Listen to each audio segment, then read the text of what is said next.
Après, Édouard Philippe a quand même le talent toujours de la modération dans le discours. Il est rassurant, il espère rassurer.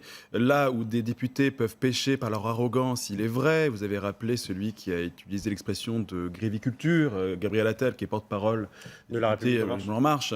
Édouard Philippe est toujours dans la modération constamment. Et je pense que c'est bien aussi pour la table de négociation d'avoir des personnalités comme Édouard Philippe. Après, le problème des cheminots, c'est que concrètement, on parle de privilège aujourd'hui. On parle de privilège. Le mot est lâché, privilège, comme on disait à l'époque des privilèges des aristocrates de l'Ancien Régime. Sauf que les privilèges, soi-disant, qu'ont les cheminots aujourd'hui, ne sont pas comparables aux privilèges qu'ont les hommes politiques. D'ailleurs, Guillaume Pelletier a rappelé récemment dans une émission, mais vous savez, les billets SNCF gratuits, c'est quand même un scandale. Et un internaute, enfin un auditeur lui a dit, mais vous aussi, vous avez les billets gratuits. Il a dit, mais alors, ne sombrons pas dans la démagogie.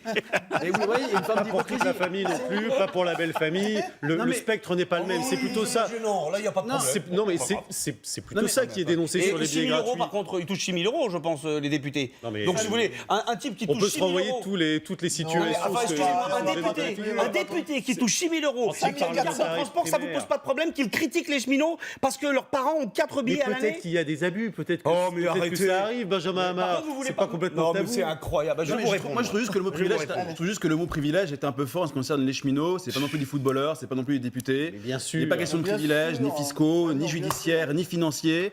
Il s'agit davantage, peut-être, concédé par l'histoire, davantage de conquête sociale qu'on déconstruit aujourd'hui, mais c'est pas des privilèges. Natacha Polony. Non, mais ça, je suis totalement d'accord. Et l'usage du mot privilège pose un énorme problème parce que, de fait, nous sommes dans une société qui est de plus en plus inégalitaire et qui reconstruit des formes de privilèges.